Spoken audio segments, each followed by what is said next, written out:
Organizers have postponed protests planned for Monday in Lebanon's capital, a day after demonstrations against the government ended in violent clashes with security forces.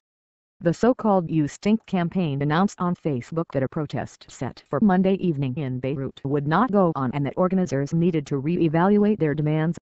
They plan to hold a news conference to further explain their situation.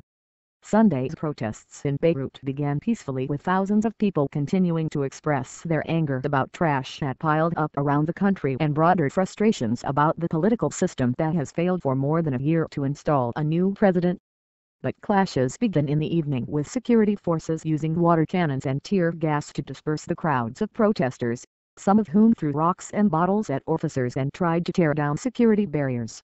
Organizers sought to distance themselves from the violence, saying they moved their demonstrations to another area and were not a part of the violence. Officials said Sunday's clashes injured 43 protesters and 30 police officers. Prime Minister Tamim Salam promised Sunday to hold accountable those responsible for using excessive force against protesters. Demonstrations on Saturday also included clashes with authorities. Salam also said his cabinet will meet Thursday to try to work out solutions, but that if the talks are not productive, then there is no need for the Council of Ministers. A resignation by Salam would further complicate the political situation in a country that has not had a president since Michel Suleiman's term expired in May 2014.